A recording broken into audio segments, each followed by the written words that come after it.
Hello, I'm Carol Ann Riddell, and welcome to Arts in the City. We are coming to you from the Museum of the City of New York, and we'll take you inside this fascinating exhibit on Stanley Kubrick just a little bit later in the show. But first, we head downtown to the Whitney with Ernabel DeMillo. She got a behind-the-scenes look at how a groundbreaking piece of video art was restored, with painstaking dedication and some detective work. This massive exhibit by Korean-born artist Nam June Paik was considered way ahead of its time back in 1989. Now it's back in New York, and wait till you hear how all the pieces were put back together. It's staggering. 207 TVs stacked on top of one another, 17 feet tall, 41 feet wide, music blaring as different videos play. Nam June Paik's Fin de Siecle 2, first shown at the Whitney in 1989, is back in all its glory, and it is the centerpiece of the museum's latest exhibit, Programmed: Rules, Codes, and Choreography in Art.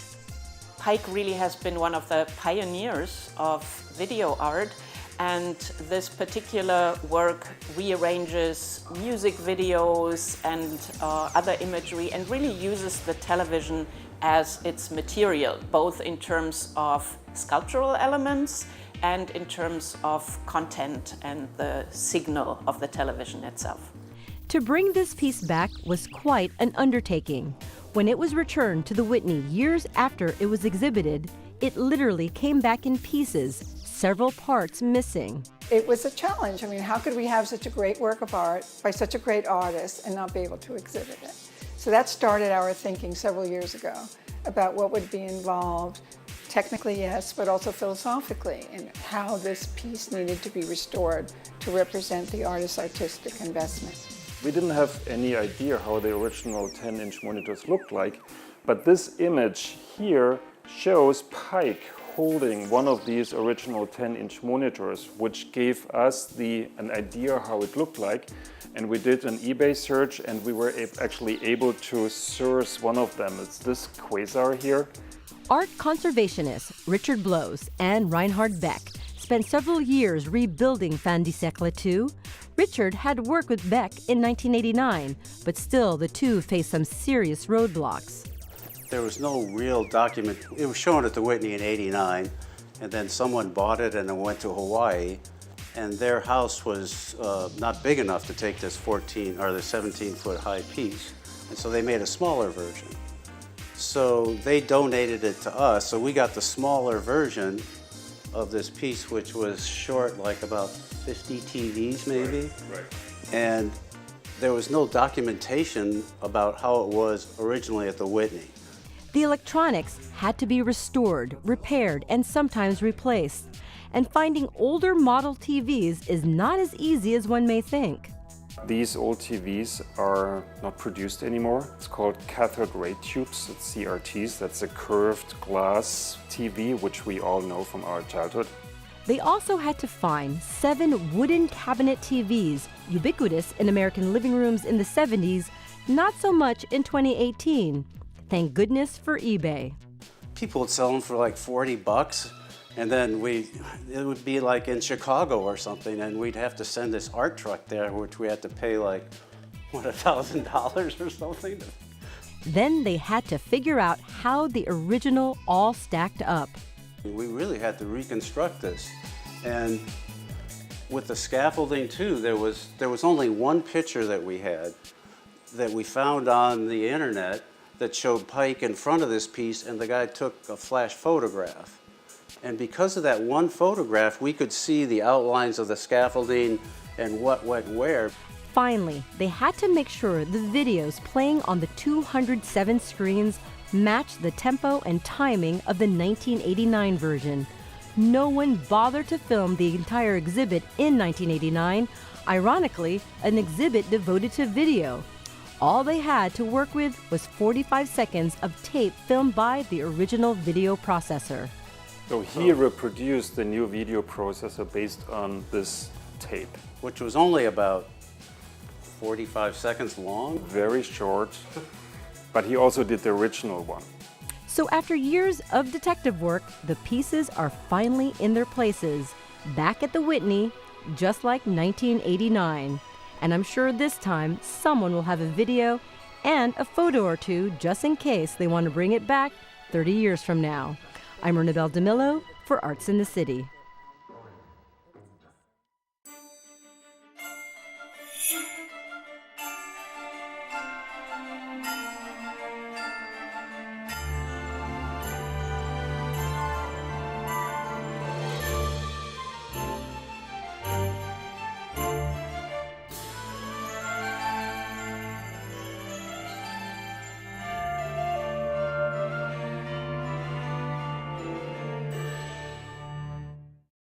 We've got a special book it for you now that combines two things we love here at Arts in the City, reading and art. Artist Phil Hansen thought his creative days were behind him after suffering nerve damage. Turns out he couldn't have been more wrong. And now one of his works is also a collection of stories. We caught up with him during a recent visit to New York.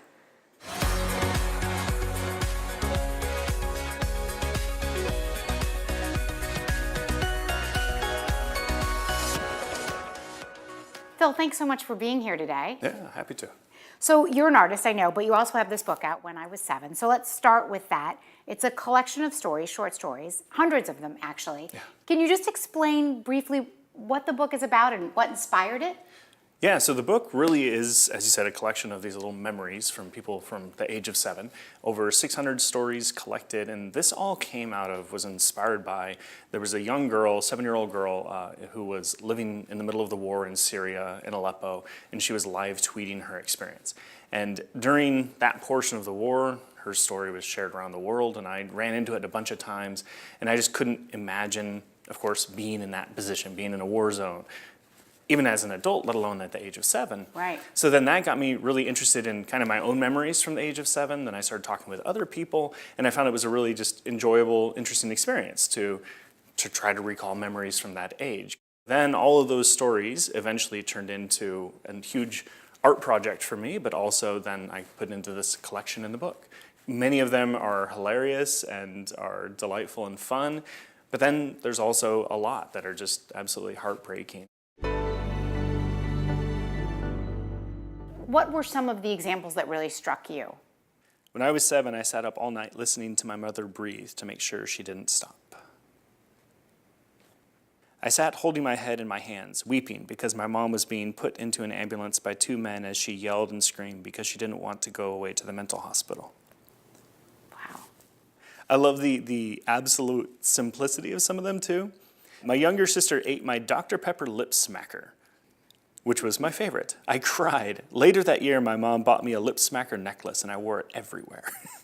I remember having these lip smackers. And the variation between those Yeah. two stories is exactly why this book had to exist. What I did is I actually took all of the stories as they came into me. So people shared all the stories with me via text or via email, mostly via texting. You'll find spelling mistakes, you'll find grammar things that don't make sense. And this is exactly as the person sent it to me. Oh, that's interesting. Why did you choose that? Because I found that was actually part of the enjoyment of reading it. There is a piece of art that is the same title as the book. Can you explain what the piece of art is? Yeah. For me, usually, I just have an artwork, but now I have an artwork in a book by the same title, and they're very much from the same place, but completely different things when you look at them. So the artwork is a recreation of a picture of Bana Alabad, this 7-year-old girl in Aleppo, and she's standing facing away from the camera in front of the rubble of her city. So the actual art is comprised of the stories. Is that right? When you're close to it, when you're right up against the wall, all you see is actually handwritten text. You don't even see the picture. But then as you back up, and it's so huge that you really have to back up from it, that all of those stories begin to just turn into a shade of gray on the paper. And then eventually it reveals this big picture of the little girl standing in front of the destruction of her city. Let's talk more broadly about your art. It's not traditional. No. The way that some people might think of traditional art. And it was born of some pretty tough circumstances for you. I had always dreamed of being an artist. In high school, I pursued many different styles of art, but the one that I was really drawn to is pointillism, which is of course just using dots to make a picture. But then I ended up spending so much time just sitting there with my head down, focusing on putting little dots on paper, that it actually caused a tremor in my hand. And that ultimately led me to dropping out of art school, quitting arts, just abandoning it. Eventually, I ended up going to a doctor and neurologist and went through some different tests, and he gave me the diagnosis of permanent nerve damage. And I was really quiet, of course, in the doctor's office because, you know, he just delivered huge news to me. And as I was sitting there trying to figure out what really my future was going to look like, it was an odd little moment because the doctor kind of just off the cuff gave me one little piece of advice. He's like, well, why don't you just embrace the shake? It was a few weeks later, I was thinking about that phrase, embrace the shake. And I still fancied myself an artist, but I hadn't really made anything in a while. And so that day when I got home, I put a piece of paper on the wall and I grabbed a pencil and I actually just started letting my hand shake. And that was a completely eye-opening experience because all of a sudden I found that, wait, I can still make art, but I just have to approach things differently. Rather than doing these very fine, detailed, small artworks that I loved so much, I needed to be making things that were larger and in different methods and different materials. Phil, thank you so much for coming. It was really great to have you. Really interesting what you're doing. Thank you. It was a delight.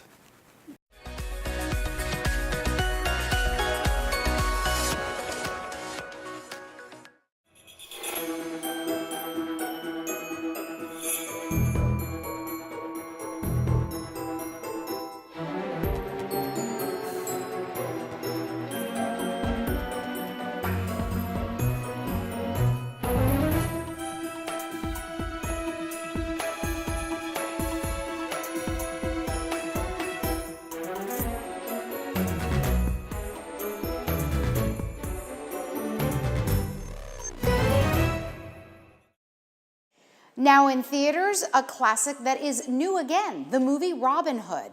Neil Rosen sat down with the stars of the film. Here's Talking Movies.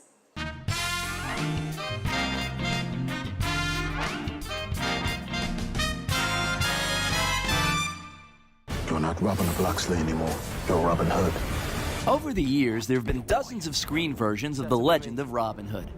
In the 1930s, Errol Flynn famously portrayed the 15th century outlaw from England, and more recently, such stars as Kevin Costner and Russell Crowe have given the role a whirl. Now there's a new version with a whole new twist on this classic tale. You were a lord, but now you get to be a thief. And I'm going to show you how.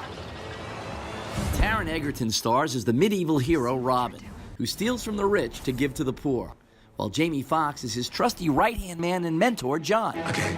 Together, they team up to battle the corrupt and evil sheriff of Nottingham, played by Ben Mendelsohn. Not the people, they're my subjects. There's been so many Robin Hood movies. Why another one? I watched the Errol Flynn one when I was a kid. I don't know if you're fans of that one. You know what's crazy is that I know this sounds weird, but I didn't really know the story that well. You know of Robin Hood because, you know, you heard steal from the rich, give to the poor. But this was just totally different. It was fresh. Taron involved. I was like, oh man, that's my man. I can't wait to see what he does. Our characters come together from a different world, a different religion almost, you know, more Englishmen, they come together and then see that this whole thing is sort of a sham. What made you want to do this? I mean, you've done so many different things, which is very interesting about your career. I mean, after you won an Oscar for Ray, I mean, you just have done so many different types of movies. We talked on Spider-Man. Yeah. What made you want to do this particular? That's what I'm saying. Sometimes, man, you want to jump in that pool and be adventurous, you know, and I thought this was a great opportunity to do it, and it turned out great. I've seen the Errol Flynn one. I mean, I think, you know, our movie's pretty unrecognisable when you put it next to the Errol Flynn iteration of the Robin Hood legend, and I think that's the point, you know. Stories get, you know, told in different ways. It doesn't mean that the story loses any validity. You know, we've had you know, 3 different Spider-Men over the past 10, 12 years or whatever, you know, and I think they're all valid, they're all different, and they're all entertaining. So when someone comes along and says, look, we want to do a version of this story, but we've sincerely, legitimately got a new spin on it. That's really exciting.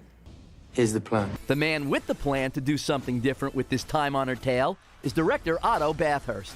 So the film is not, is not meant to be the traditional version of the Robin Hood story. And to be honest with you, there is no traditional version of the Robin Hood story. It's been told over 600 years in thousands of different iterations, and it's a myth anyway. We wanted to tell a version of this story that was very, very relatable to the 21st century. Now, clearly, it's historically nuts. It's completely, it's got no historical accuracy at all. The clothes are clearly not what they would have worn in the medieval time. Nottingham would never have looked like that.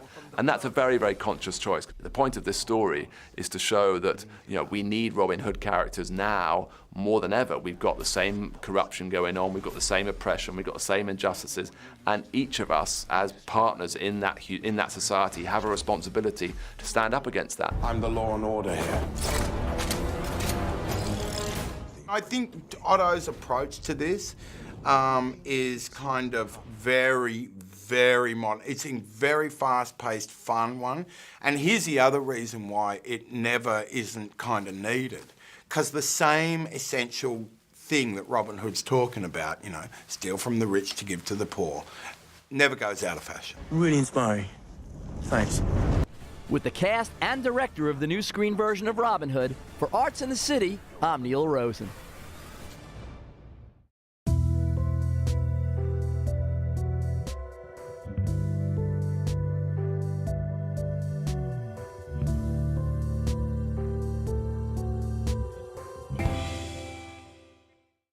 You know him as a filmmaker, but Stanley Kubrick began as a photographer when he was just a teenager.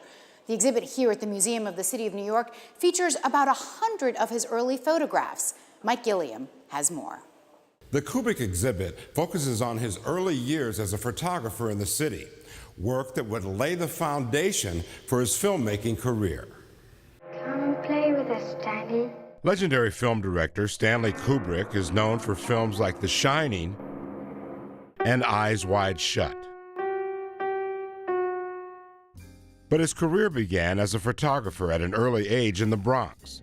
The exhibit, through a different lens, Stanley Kubrick's photographs, includes more than 120 of his photos. This exhibit looks at about a 5-year stretch from 1945 through 1950 when Stanley Kubrick, who in 45 was a 17-year-old high school student from the Bronx, made his first sale to Look magazine. Look magazine was one of the most popular publications in the country at the time, and a competitor to Life magazine with an emphasis on pictures. He was introduced to photography by his father, who was an amateur photographer, and he made pictures, and he decided he had this one great picture of a newspaper salesman who was depressed, selling papers the day after FDR passed away, and Look was just happened to be looking for this picture. He had the nerve, the guts, the chutzpah to go into the magazine and try to sell him this picture as a 17-year-old still in high school. It worked, and was the start of a 5-year stint at Look, where he first served as an apprentice and eventually became a full-time staff photographer. He kept selling them pictures while he was in high school, and he left such a good impression that they wanted to hire him straight out of school. People are drawn to his vision. He's very interested in the human condition and human emotion, the way people sometimes maybe betray themselves in their body language. He's interested in studying people and the way they behave, the way they move, the way they live. And that is very apparent very early on, even in these photographs. They arranged the exhibit chronologically and designed it to show Kubrick's development. One of Kubrick's first breakthrough assignments consists of 29 photos called Life and Love in the New York City Subway. It's a look at the day in the life of the New York City subway. We see commuters getting on the train in the morning. We see everybody reading their newspaper as they go into work.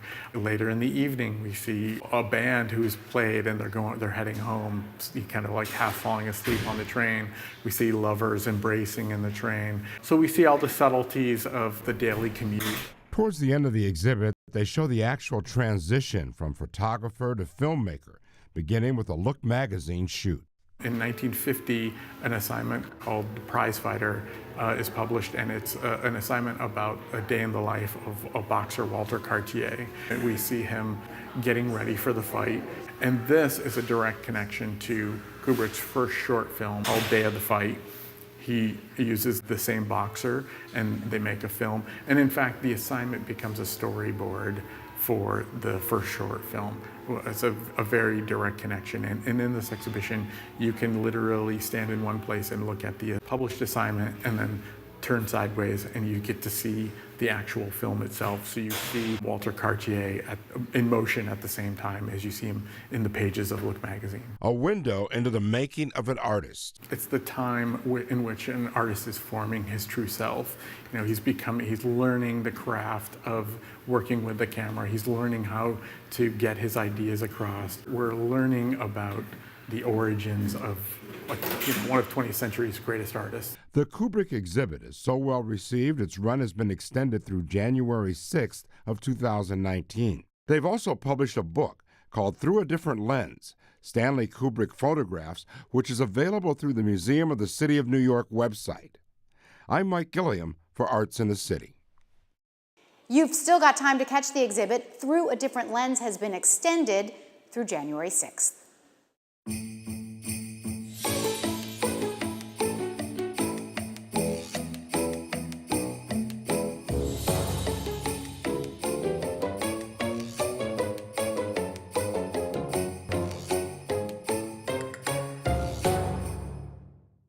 And now, cartoons with a twist. Barry Mitchell introduces us to Dami Lee. Her debut book of comics explores her Korean-American heritage with a side of laughs.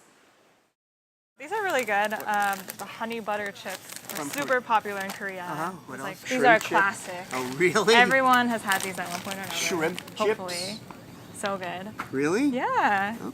Really good for drinking with. I'm from Korea, and this Korean grocery store is kind of like my little happy place in New York. I live for the snack aisle. Like, I would love to live here if I could. Dami Lee is a web cartoonist. Her popular comic strip, As Per Usual, has hundreds of thousands of Instagram followers. Now, Lee conquers traditional media with her debut book, Be Everything at Once, a collection of her best cartoons. Some of them I've already published online, but a lot of them are new comics that I made for the book. That just means he likes you. The next day. Guess what? I like you too. The book is kind of like a mini memoir. It follows my whole journey from Korea to Texas and back to Korea to America again. Your dad's work brought you to America when you were a kid. Yeah, we moved back and forth a lot, moved back to Korea in middle school and then finally again after college.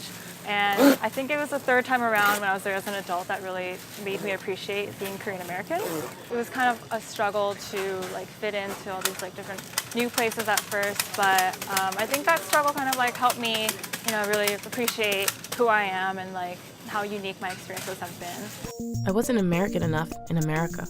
That girl is such a fob. And I definitely wasn't Korean enough in Korea. You speak Korean with an American accent? For the longest time, I thought I had to choose between being Korean and being American. Nah. Wait, really? It turns out you don't really have to. You can just be your own person. Did you guys know about this? Interesting. No one ever told me. Yeah, people don't really talk about it, but it's true. You learned to speak English from reading comic strips? Yeah, mostly old Garfield collections. It's written in a way that's like easy for everyone to understand. You're sort of a Kathy. You remember the Kathy comic strip? I do. You're a Kathy for the millennials. I mean, I appreciate that. I think that's really pretty accurate. I get flustered a lot. Why the title Be Everything at Once? It's kind of how I feel about trying to balance like an office job while also doing comics on the side, and as well as like my Korean American identity. So I don't think we can try to balance everything, and I think we should just accept that you can try to be everything at once. 1, 2, 3. Being everything at once also means holding down more than one job. Dami is a tech reporter and also produces instructional videos for TheVerge.com. We're just a tech news website, and I mostly cover like funny gadgets, like musical calculators, where I do like little video tutorials on teaching people how to draw. If you don't want to spend $99 on an Apple Pencil, or your older iPad doesn't support it, keep in mind there are other stylus options out there. Man, I ate like 23 chicken wings last night. And don't even get me started on all the beer and nachos I had. So you went to a pretty good Super Bowl party, huh? The Super Bowl was yesterday?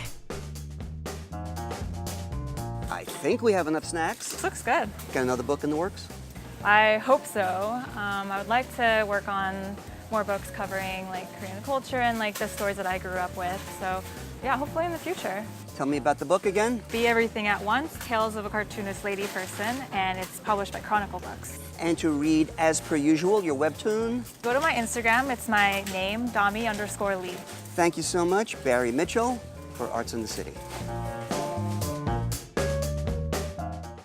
That is our show for today. Thanks so much for watching. Remember, you can find us online whenever you need your New York City arts and culture fix. I'm Carol Ann Riddell. We'll see you next time on Arts in the City.